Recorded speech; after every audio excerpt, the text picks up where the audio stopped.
Hello সবাইকে, দেখো আজকে আমরা বাগিচায় গিয়েছিলাম। আমি, আমার হাজব্যান্ড আর আমার কাকা শ্বশুর, কাকি শাশুড়ি মা, আমরা সবাই বাগিচায় গিয়েছিলাম। ওইখান দিয়ে দেখো আমরা থানকুনি পাতা তুলেছি। তোমরা কে কি বলো জানি না, কিন্তু আমরা এটাকে থানকুনি পাতা বলি। এটা দিয়ে বড়া খাওয়া যায়, তারপরে চাটনি চাটনি খুবই টেস্টি। এগুলো আমি নিয়ে আসছি, আমি পোর্ট ব্লেয়ার আমার জেঠিমার জন্য নিয়ে যাব, তার জন্য। দেখো কি সুন্দর পাতা।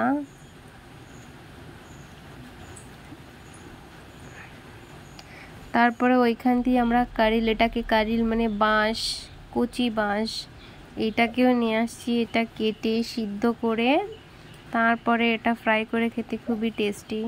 এটা নিয়ে আসছি। যে বেনারস তুলেছি, এগুলো সব পোর্ট ব্লেয়ার নিয়ে যাব বলে। তারপরে কচুর লতি তুলেছি, কচুর লতি এটা, এই দেখো কচুর লতি।